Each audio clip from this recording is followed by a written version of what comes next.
Welcome to Ascension with B, where we talk about spiritual awakening, ascension, and everything in between. I'm your host, Stashia Jeanette, aka V, and today we have a special guest who's about to take us on a journey with their unique gifts and experiences. And he's also a returning guest that has been on here multiple times and will continue to be a guest here. Wise, give us the reintroduction on you and all your things.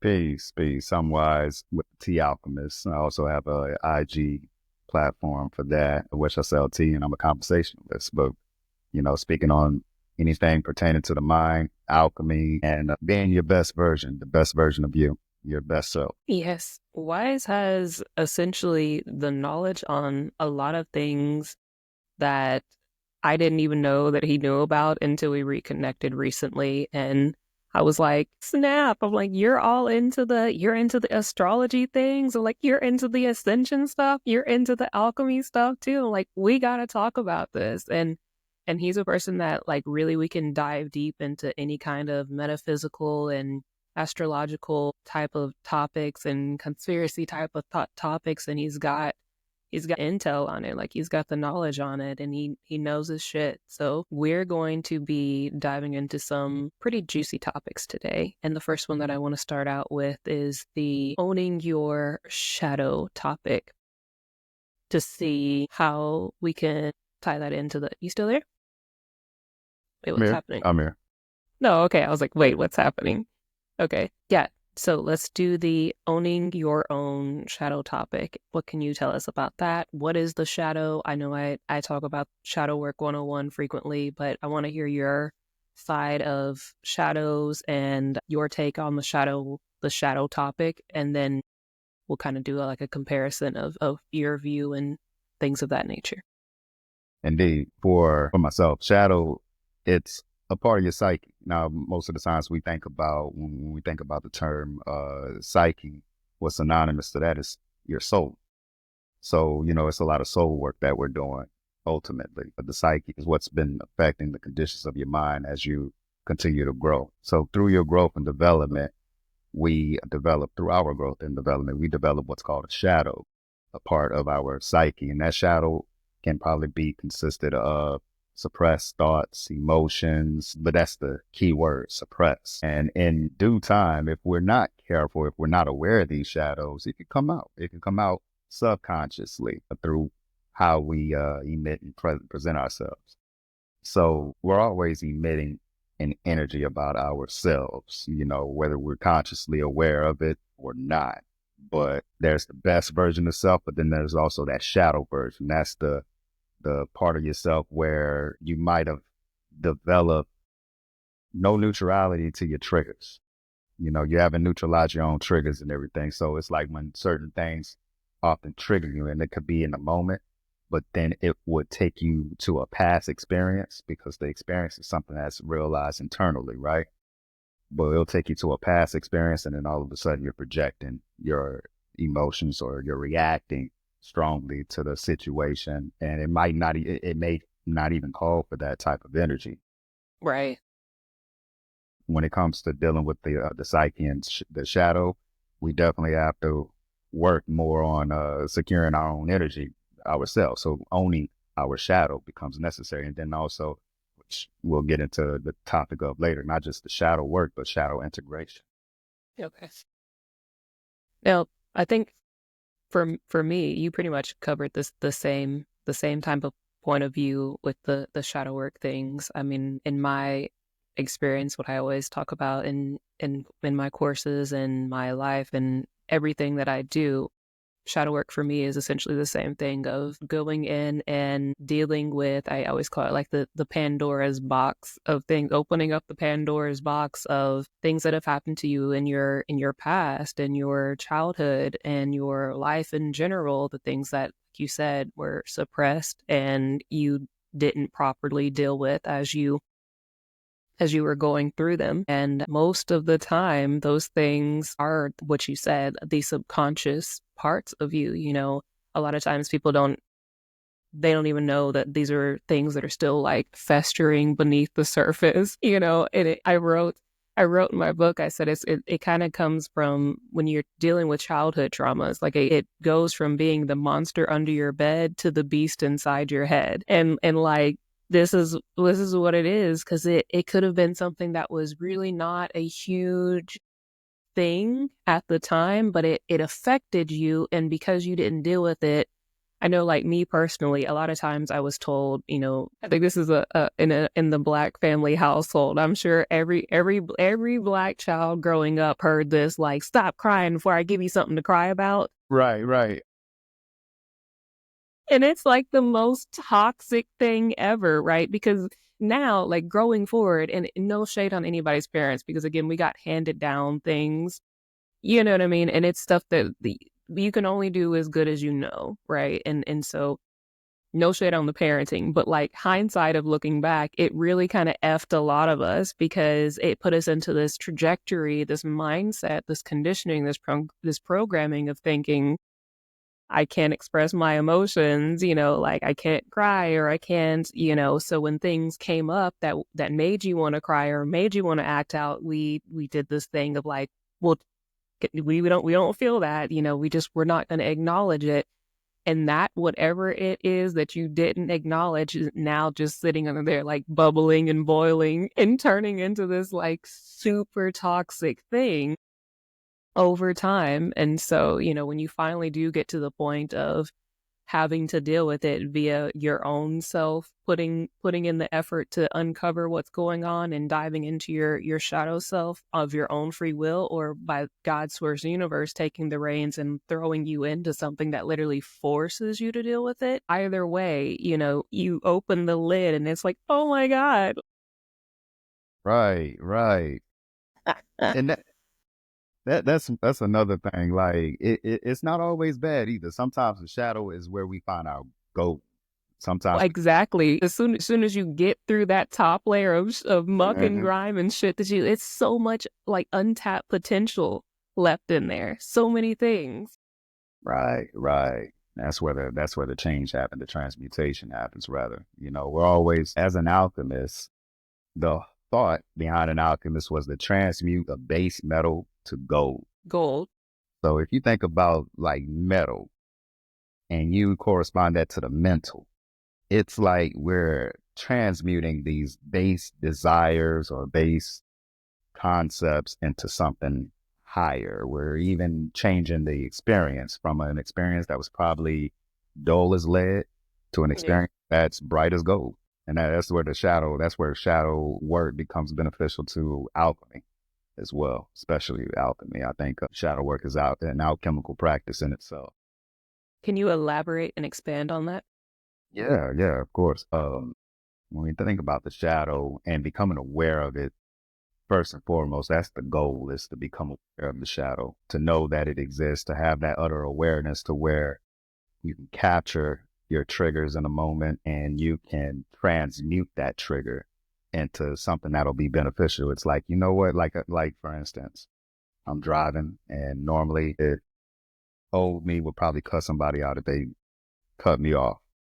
That's the shadow part of myself, right? That's the shadow part. I'll be like, "You mother, you slow mother," or yeah, I'm like, and then all of a sudden I'm thinking to myself, like, why am I letting, I had to take a pause for a second. I had to really realize, like, why am I letting this trigger me? What's the root of this?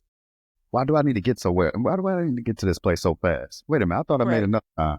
And then all these other thoughts come up, right? And it starts to, because of what we're conditioned to believe or assume on face value, sometimes that turns into a shadow and we have to, sit with that shadow and becomes, if anything, shadow is conditioning. Conditioning Mm. is, and that's what needs to be transmuted. It's the questions we ask ourselves to where we almost as if a light bulb goes off in our domes. And Yeah. that light bulb is the power of our awareness, to the point where we're seeing our shadow for the first time and we're sitting with it and we're like, bro, why are you angry? Yeah. Why are you reacting this way? Why you What mad made you for? mad? Yeah. Yeah. What's going on with you? And it's kind of like, kind of like taking that kind of spin with people as well. Cause it's like, Will you really ask somebody that's like have a bad attitude, are you okay? I mean, what's the matter? Let's rather. Yeah. What you wanna talk about? Then that person gets like, somebody pissed in my Wheaties and da da da da da da, Not pissed in the Wheaties. But you get some story. You get a story from them, and you start to Or relate to them. or they're like, no one asked you. No one asked you. I don't need your. I'm like, are you sure? Because you you look like you finna pop off at any moment. You don't want to talk about it? You sure? All Yeah, right. sit with yourself for a moment. That's where the transmutation starts. When you get Yeah. to sit with yourself and can like really sit and observe the thought that you're having, the emotion that you're having, and how it became a shadow. You start to more like come to a compromise with it, to your shadow self. Like, okay, let's reel back for a moment. Like, is it the person that's driving in front of me? Is it the person that's like, on my bumper? That I can't control their projections. I can't control their pressures or anything, but I can control my response to it. And maintain my peace, maintain my energy in the process to the point where it's not developing into a shadow response or a shadow projection. That's where transmutation begins. That's where the alchemy of the shadow begins. Being able to pull the veil off and have total awareness and respond from that awareness versus responding from that shadow of a thought or shadow of an emotion. Right. I'm gonna keep it a buck 100 though. Like there will always. I feel like there will always be certain things where maybe not always, but I just know in general, I don't know if I'll ever be able to fully get rid of like that side of me that's like, oh, so today you woke up and chose violence, like you got the right ones. I've gotten a lot better, like a lot better. My Aries rising though, I tell people all the time that I'm like Scrappy Doo, like let me at him. Like I feel like that, yeah. I feel like every day I'm constantly sitting with my inner Scrappy Doo and being like, look, some people are gonna piss you off today, but like it is what it is kind of thing. And we're good. We're good at being like, these people are just being stupid.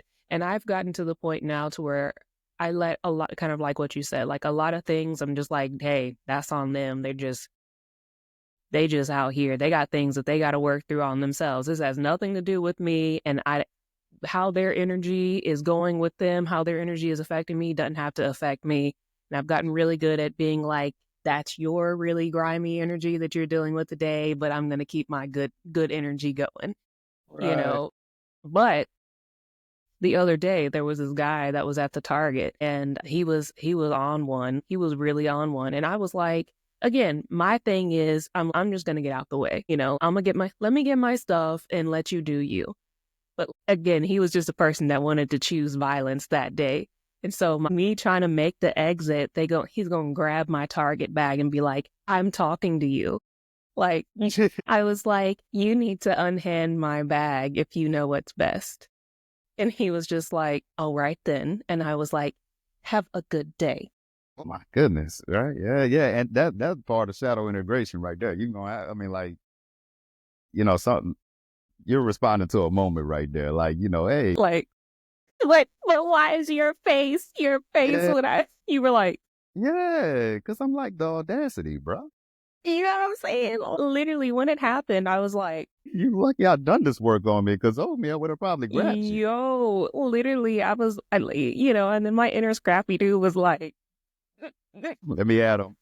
yeah, Let me at him. so much, so much. But be honest, in that situation, how would you have reacted, guys? Man, if in that situation, blatantly, I mean, just been like, you have an effing problem. Like, do you have an effing problem? What's going on? What you grab? What's going on here? Yeah, yeah. It's a way to be stern with people and be assertive but Right. not necessarily to the point where you're passive and you're not too overly aggressive in response or in your reaction, but you're just like, you're almost hoping that that person will make sense of what they just did. Exactly. Literally. Yeah, like, do you realize what you're doing and where this will lead to if you Right. continue to progress? You're stepping into dangerous waters. Right. This is me warning you. This is me giving you the invisible warning shots. Yeah. It's my shadow give you the warning shots.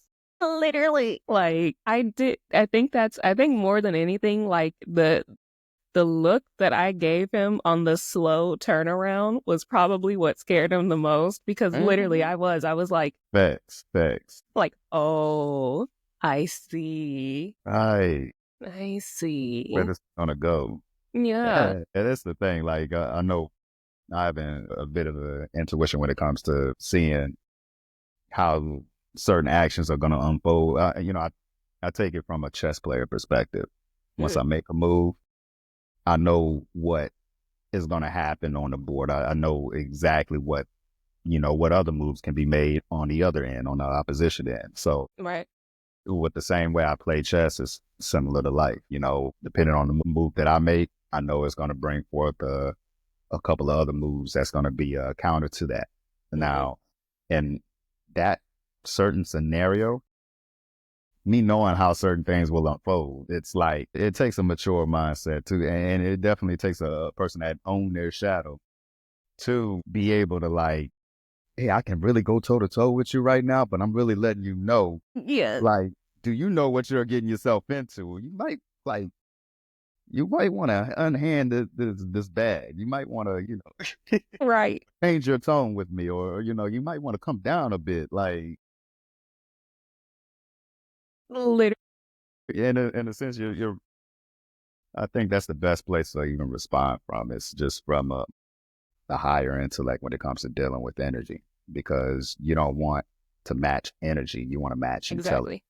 and Exactly. that person is being spun in their own cycle Hmm. by whatever energy or influence they may have over themselves, or lack of influence that they have over themselves, or control. You have to be that person of an intelligence to redirect them. Right. So it's not, I'm not absorbing. I'm observing your actions and your ways. Exactly. I'm not absorbing them to the point where now I'm reacting. No, I'm redirecting, like, hey, push that elsewhere. Because Hmm. continue to bring this forward, I'm gonna make certain provisions to the where you're gonna go ahead and crash yourself out. Exactly. Exactly. You gonna have to crash out on your own, man. Yeah. Out with the Mm, devil. yes. I have another interesting encounter that I would love your alchemical mind's observation on. So I had a Zoom call with for lack of better words, it was supposed to have been a person who was going to essentially help me with some financial things, like financial planning. And they were a part of a religious group, very much under the guise of like traditional Christianity, right? Um, older black gentleman, and I hate to. Right. Anyways, and he was like, "So I saw your website, and so I just wanted to ask, are you Christian? Are you like what do you describe yourself as? I'm a child of the divine." He was like, "Right." He's like, "Well, I know you have spiritual gifts and these things of that nature, but not everybody has that kind of power. Not everybody has those kinds of gifts and abilities, and you have to be careful with, where you're getting your information from and how you're putting your information out there because, the Garden of Eden and everything was a fine and holy place, and the only voice that they heard was that of God's until the snake came and blah blah blah." And he was just going on and on. It was like a just a full attack on what it is that I do, right? Right. And so um I let him go on his spill for like 5 minutes, right? And the entire time, like I could see he was in super, super triggered anger mode. Like this man was triggered. And the entire time I just held it down the same way I'm talking to you right now, never went any higher, never went any lower, and answered his little questions. And finally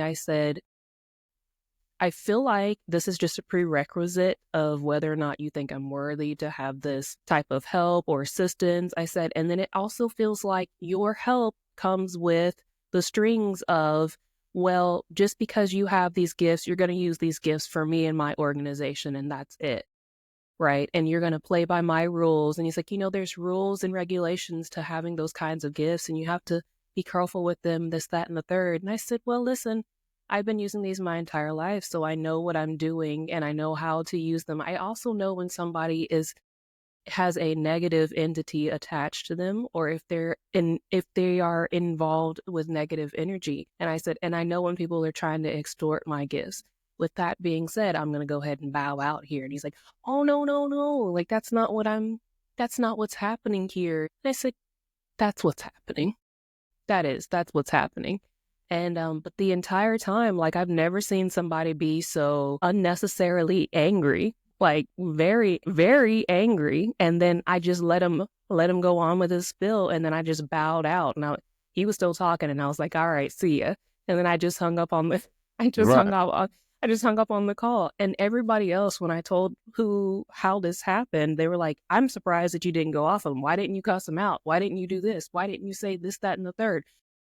And then one of the people was like, why are you being weak now? Like, that's not what you should have said X, Y, and X, Y, and Z. And I said, None of that was necessary. and that's what I said. I said, I didn't feel like that was necessary. Like I didn't.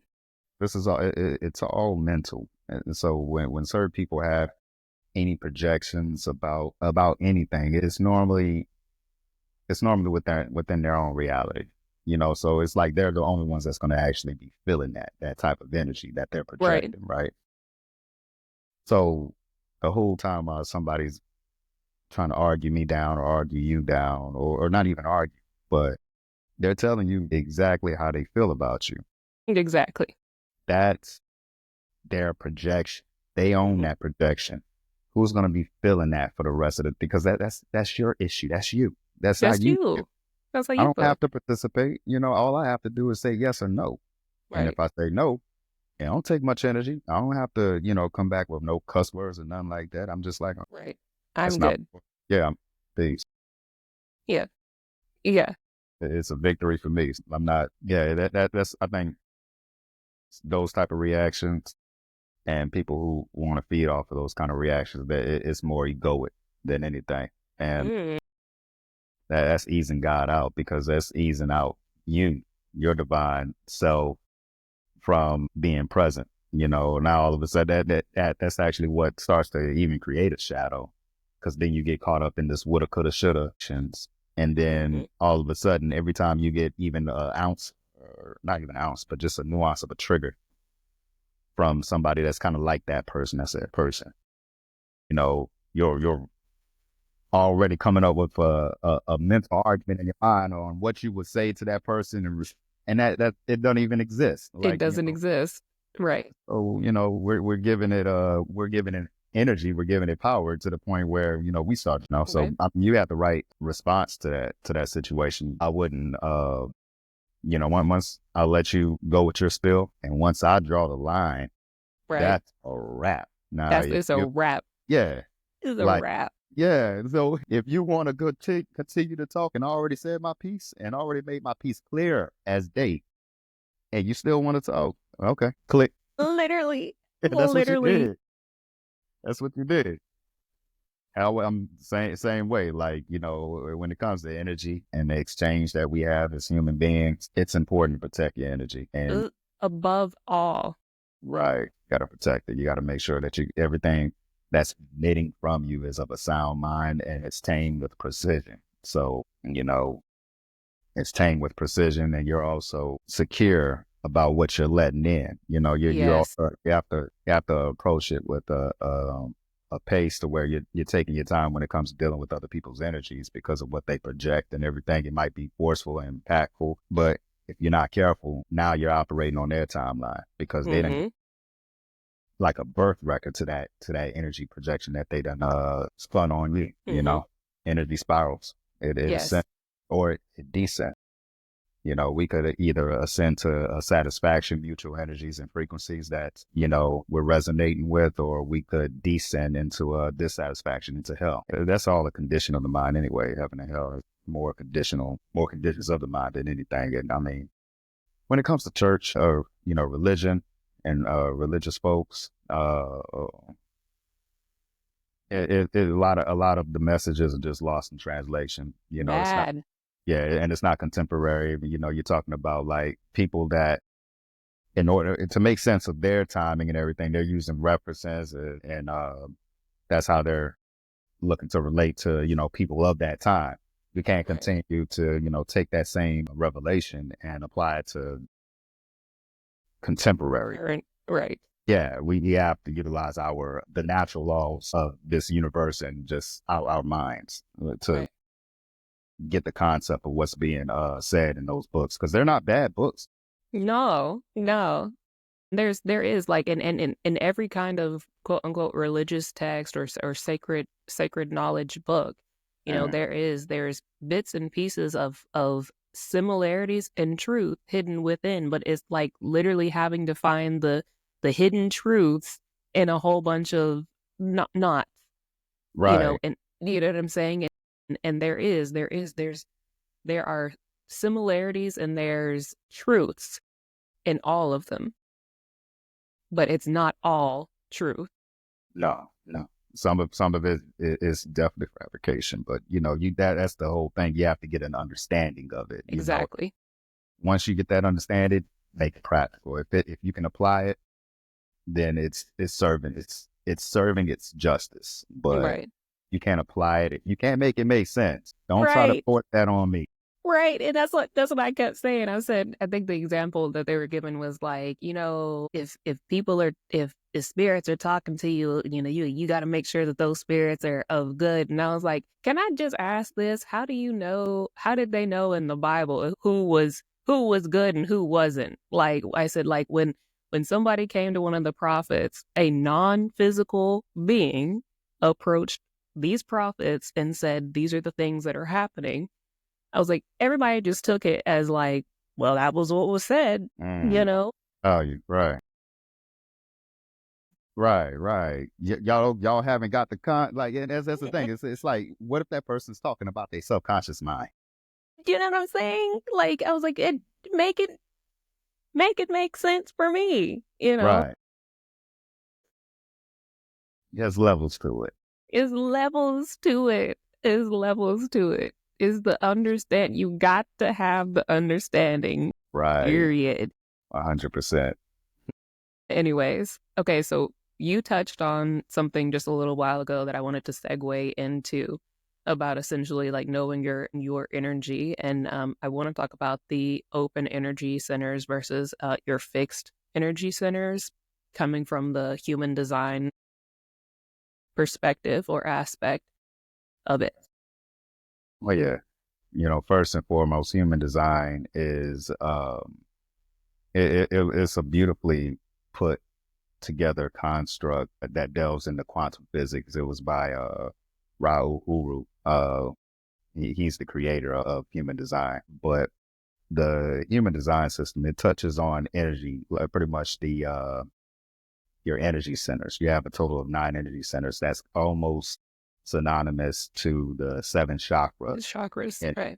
the chakra energy center. And you're dealing with energy. So you're talking about, when you think about the word chakra, you're dealing with the will, and in instances, this can be energy to where it could be blocked and it's not producing, or it's not emitting, or it's not carrying it through due to probably some shadow work that needs to be done, or it could be a free flowing. It's an abundance coming from you. So how we get to knowing which part or which center is open, and which one is defined or fixed, right? Or undefined is open, and then defined and fixed. That's a different entity in itself. You look to the 9 energy center system that human design has. So this covers the root.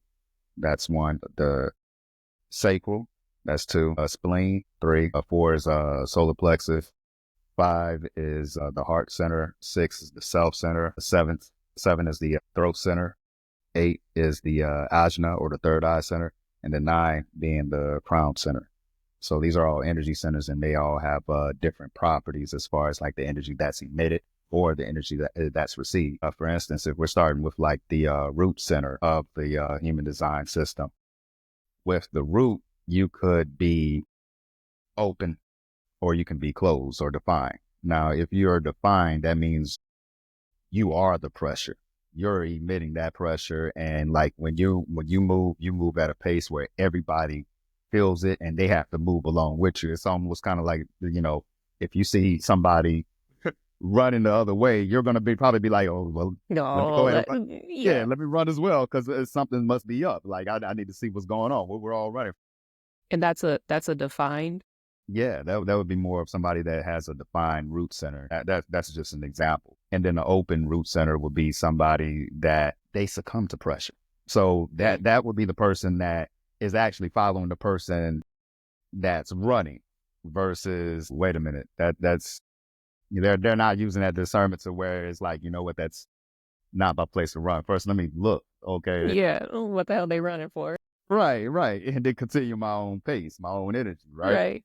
So when you have an open energy center, you have to have more of an awareness of what's coming in because you can take that pressure and that pressure can consume you. It can actually condition you, to now every time something of an experience comes up that's similar to that said situation, you're now reacting to it versus responding to it. So it's always good to wait. It's always good to wait and then respond when it comes to the energy that you're in contact with or the pressure that you're facing. Another energy center is the solar plexus. Mm. Solar plexus deals with more emotions, right? So when we talk about the energy, we can deal with the fact like I'm dealing with somebody that's negative, Hmm. somebody on the job, and they just have the worst experience with the job, right? And it's probably not even your portion. It's not even my portion. Like this is a key example. Nah, I'm not going to use that example. But coworker, yeah, I had to think for a second because right, I had to think for a second. Like, nah, I don't want to use that.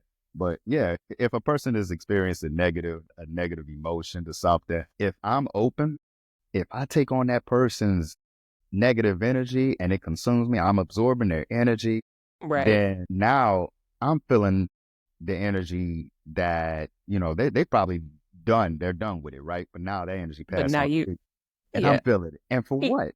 It doesn't exist. I'm not even having the same experience as that person. Right. Not or having the same event as that person, you know? Right.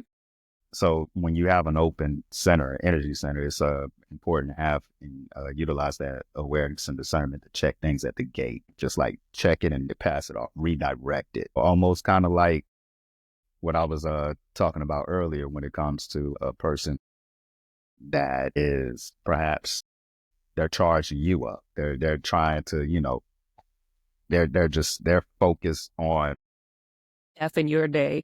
yeah, effing your day up. You have F to in your redirect it. day. Like, yeah, you have to really, literally, like, and without too much force on your end, redirect their end because they're going Exactly. to crash out on their own. You don't have to go there with them. That's basically the gist of the energy centers is you're figuring out who is the pressure Right. and who's receiving the pressure. Now, the people that are the pressure, these energy centers that are defined, it's if you're emitting a certain energy, like for me, I have a defined heart center, which is the willpower center, right, or ego center. So how does that affect you? If I'm not too careful, I could be an egoic. I could be a very like looking to like, okay, go, Arrogance. yeah, arrogant, right. If Right. I'm not, if not, if Right. and that takes precision and taming. So when you have a defined energy center, it's an abundance. You know that hey, I can get out there and I can show people what time it is. Like, I know Right. I can do it. I got the confidence to do it. I can back it up.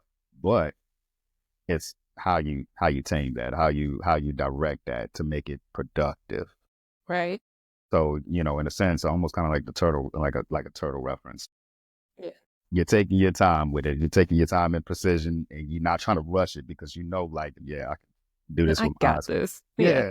Yeah, Yeah. And like the tarot, there's this, sorry, they were just giving me they showed me the example of the comparison between the devil card and the hierophant.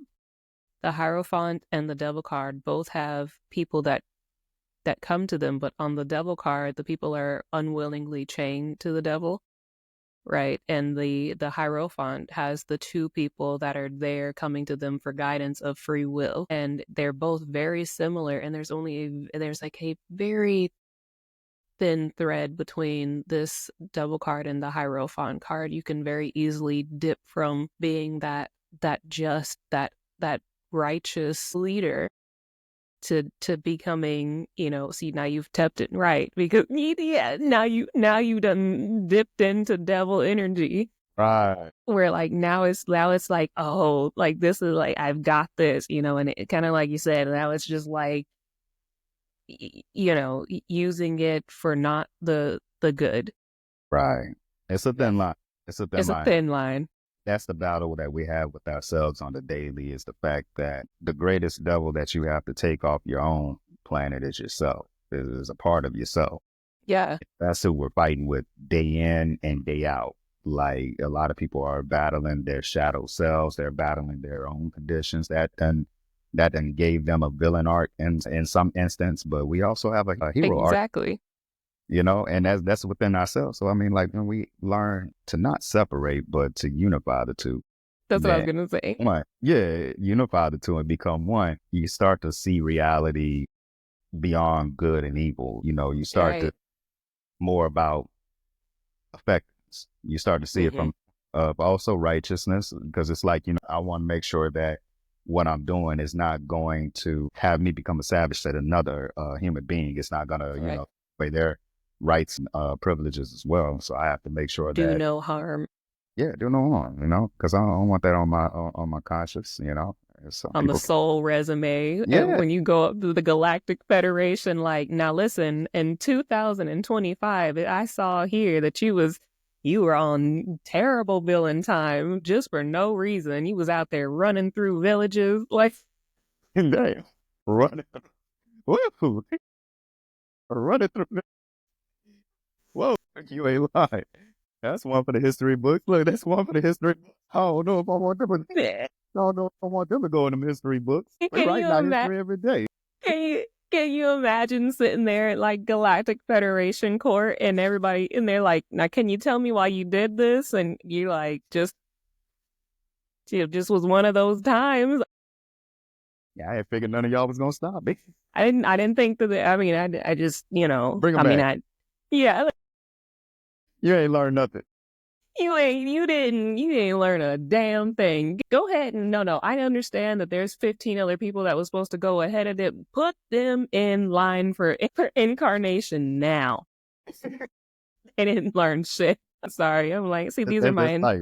Yeah, that's Yes, like a nutshell. Like, when we start to realize, when we really start to ascend, we're starting to resonate on a frequency that's higher, yeah, higher than where we where we're once, at, yeah, where we're at. And that's the beauty of living, is living and learning.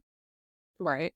Yeah, because I mean, like, after this life, after my TV is cut off, the broadcast is still going to continue elsewhere, but I want to make sure it's Exactly. on a higher channel. I had this thought the other day that it was a channeled message. I don't know if you saw it or not. I don't know if you were on Threads at that time. Mm. Nah, but I saw the one where you was doing the sound of frequency. It was Well, the like, sound frequency. saw that. No, so this was before then. This was like some months ago, and it was channeled message essentially talking about that the you never fully die, but your consciousness has to be at a high enough frequency and plane in order for your consciousness to shift to a different timeline and for you to then pick up life on that other timeline, like kind of like nothing ever happened. And then it gave me this whole weird perspective of like us essentially being, really eternal, because it's like what if we have died multiple times already and we've just continued elsewhere? You'd never know. You think about light and consciousness itself. It travels at a speed. It's Right. in a sense, we're we have different parts of our bodies. We have a light body too. Exactly. So, you think about like what frequency that light body is on and everything that it attracts, but also the alignment that it's on. It's always going to be a continuum, Right. even after a 3D object done diminish, given the Right. time, that light, that broadcast is, or that signal, that frequency, that energy is going to still continue and it's going to transfer. That light is going to transfer onto another system that's going to bring more into alignment. So it's an evolving process, or it can be or it can be a dissolution. Mm.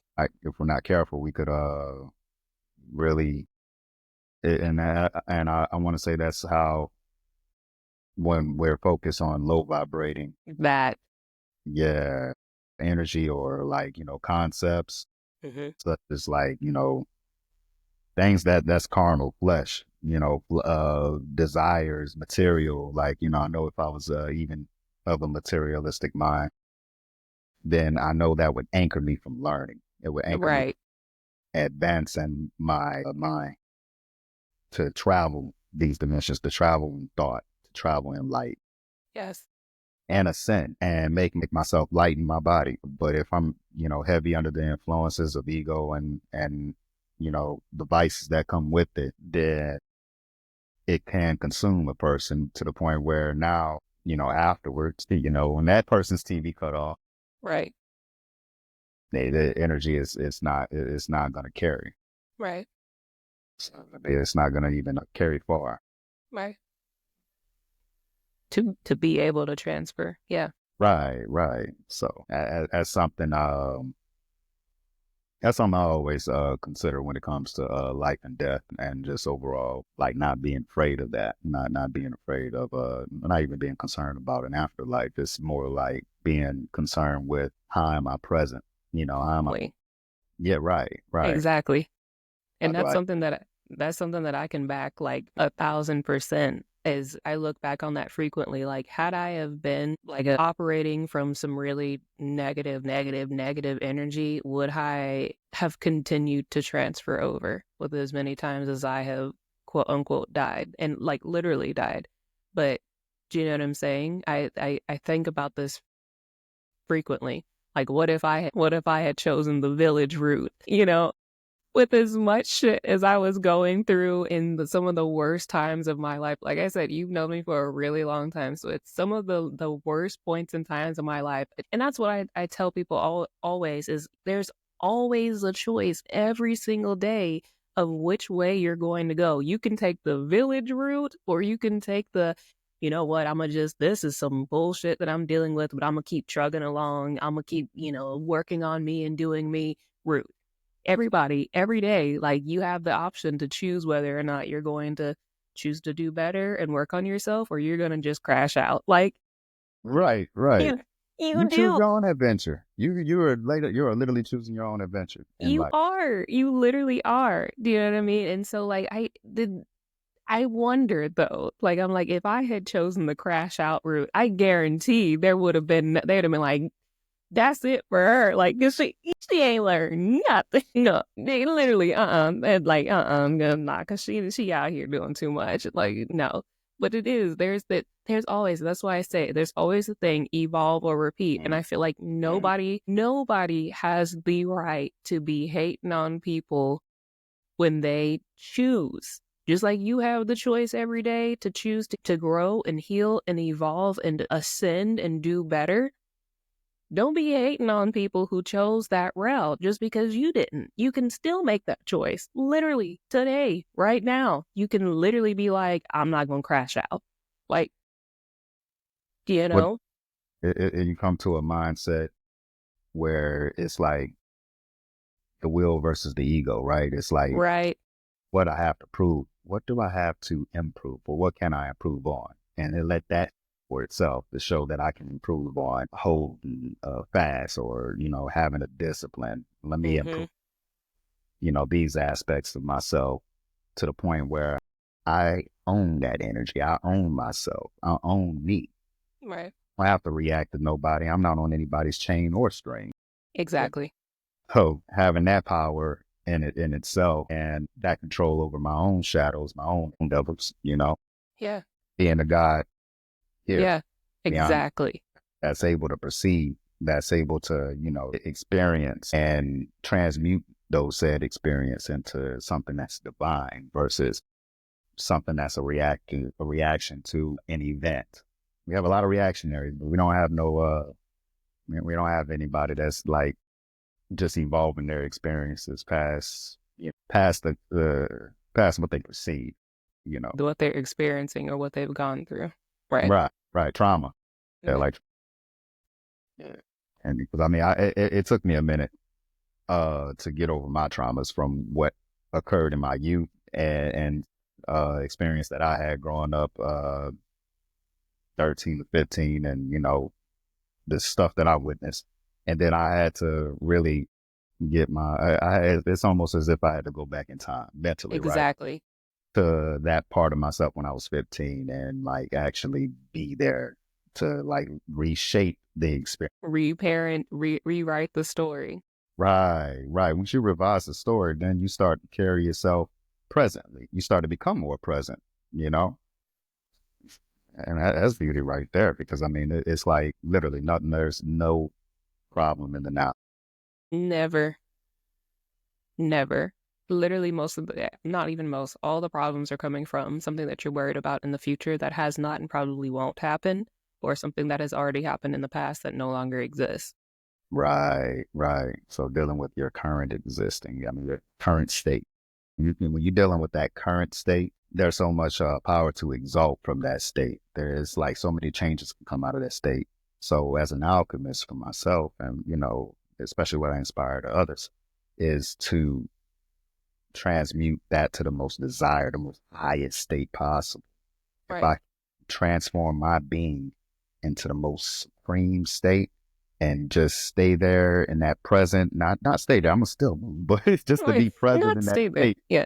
Yeah, just to be present in that state. Then I know all things is taken care of. Everything's taken care of. I'll manage. Right. That's power. That's true power. Yeah. I feel that. I feel like that's the beautiful spot to be in, and I think there's that. I feel a lot of the resistance that comes from people wanting to do the shadow work comes from them knowing that essentially exactly what you just said, they've got to go and sit with and acknowledge those traumas, and then the other caveat to that also that I deal with clients frequently is they're like, well, I don't want to lose what I've built. Like, yeah, but you built it the wrong way. Anything that was built upon negative, anything you didn't build the right way and is built upon a shaky foundation, yeah, like you gonna have to start over. Yeah. Like, but you have to be willing to, like, are we trying to equate material things to the value of your soul and eternal life? Like, but it's this frequently where a lot of people don't want to lose what they have built thus far, Right. you know? Sometimes it's a requirement. If you want things or anything to change, it's almost as if like, I need to make space. Right. I'm cluttered right now. I have so much material possession that's not in use. Everything That's is not principle. Yeah, right. right. It's universal principle. Everything's to be used. Nothing is to be wasted. I got that principle. Burrick Davenport. I call it he also go by the name of Mahdi, but he taught me that principle a long time ago, and I was like, I carry that with me to the point where it's like, hey, I make everything cycle through because it's being used, but at the same time, I'm using it for sustainability. I'm not using it as just a anchor myself to like to be the said possessor of this, and all of a sudden now I'm like doing everything of the ego to Man, right. keep it right, yeah, Right. or prove its value, and yeah, no, Yeah, no. long left that. Yeah, no.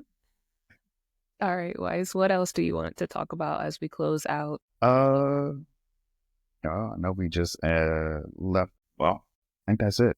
Yeah, I think that's it for the most part because it's kind of like it's kind of like time ended itself for a minute. Um, once you're It off of did, time, yeah, once did though. You were like, yeah, but no, I think we covered about everything. if not, you can let me, if you think of anything else, obviously there'll be another time you can tell me what you want to talk about then. Right, right. Control our own timelines. That's everything. And the only thing we can control our own timeline is controlling our energy. Period. We have control of Period. our energy. Period. That part, because think about it. It's what we give life to. What are we giving life to right now? Right now. Mm. Right now. You know? Yeah. And everything, there's all sorts of possibilities that can come from that very moment, that Yeah. present. So, Presents. but That's why it's a present. right. And It's it's a a gift. that part. Oh, like, all right. All right. Anyways, thank you so much, Wise, for being here and gracing us with your gift and your knowledge and your intellect and your wisdom once again. And can't wait to speak with you once more and all the things. Again, please tell people where we can connect with you. I'll have you in the show notes as well as usual. But where do we connect with you? IG, the tea alchemist, pretty much I also sell tea, but I love to have tea and conversations like this. Tea and conversation. Right. I All right, love it. guys.